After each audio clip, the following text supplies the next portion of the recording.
கதிர், ஏய் தனா, எங்க போன? ஏன் இவ்வளவு நேரம்? ஏன் என்னாச்சு? நம்ம வீட்டுக்கு யார் வந்திருந்தா தெரியுமா? யாரு? மாமா வந்திருந்தாரு. மாமாவா? உனக்கு ஒரு மாமா இருக்காருன்னு இது வரைக்கும் நீ சொல்லவே இல்லையே. ஏன் மாமனார் வந்துட்டு போறாருங்கிற? ஏன் அப்பாவா? ஆமா. ஆமா, எங்க ஆளை காணோம்? அவரு போய் ரொம்ப நேரம் ஆகுது. இங்க வந்துட்டு என்ன பார்க்காம எப்படி போலாம்? ஹலோ, அவர் என்ன பார்க்க வந்தாரு. ஓஹோ, மகளை விட மருமக முக்கியமா போயிட்டாரா? இருக்கட்டும் இருக்கட்டும். அடிங்க லூசு. உள்ள வர்றத என்னன்னு கேட்காம நீ பாட்டுக்கு என்னமோ பேசிட்டு இருக்க. கதிர், ரொம்ப எமோஷனல் ஆகாதீங்க. எல்லாத்தையும் நானும் பார்த்துட்டு தான் இருந்தேன். அம்மாவை காப்பாத்துனதுக்கு நேத்து நன்றி சொல்ல முடியல, இன்னைக்கு தேடி வந்து நன்றி சொல்லிருக்காரு. ஆமா, மாமாவுக்கு டீ எல்லாம் போட்டு கொடுத்த போல. ஃப்ராடு. எல்லாத்தையும் மறைஞ்சிருந்து பார்த்துட்டு தான் வந்தியா?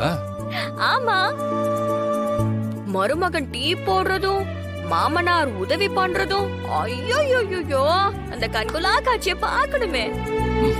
பாவம், நான் போட்ட டீ எப்படி இருந்துச்சுன்னு தெரியல. அவரும் மருந்த குடிக்கிற மாதிரி குடிச்சிட்டு போயிட்டாரு. சரி சரி, நீ போட்ட டீ எப்படி இருக்குன்னு நான் குடிச்சு பாக்குறேன். எடுத்துட்டு வா. வரேன்.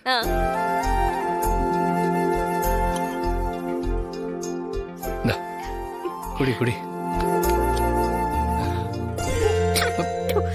ஏய், என்ன என்னாச்சு? சக்கரையே போடலடா. ஓஷோ, மாமா தான் சக்கரை எடுத்து கொடுத்தாரு. எப்படி போட மறந்தேன்? அவர் டீ குடிக்கும் போதே முகத்தை சுழிச்சாரு. அப்பவே சந்தேகப்பட்டேன். அத வெளிக்காட்டிக்காம குடிச்சிட்டு போயிருக்காரு பாரு.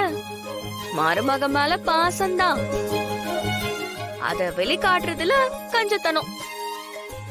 இவ்ளோ தூரம் வந்தவரு வீட்டுக்கு வாங்கன்னு ஒரு வார்த்தை சொல்லலையே. மாமாவை தப்பா சொல்லாத. நாம நம்ம சொந்த காலில் உழைச்சு முன்னேறணும்னு அவர் நினைக்கிறாரு. அது நல்ல விஷயம் தானே. அதையே நம்ம நெகட்டிவா யோசிக்கணும். நல்ல விஷயம்தான். ஏய் கதிர், அப்பா கொண்டு வந்த பைய இப்படி விட்டுட்டு போயிருக்காரு. மத்தவங்களோட பைய திறந்து பாக்குறது தப்பு. அது அநாகரிகம். நான் என் அப்பாவோட பைய திறந்து பாக்குறேன். எனக்கு உரிமை இல்லையா? நான் திறந்து பாப்பேன். கதிர்,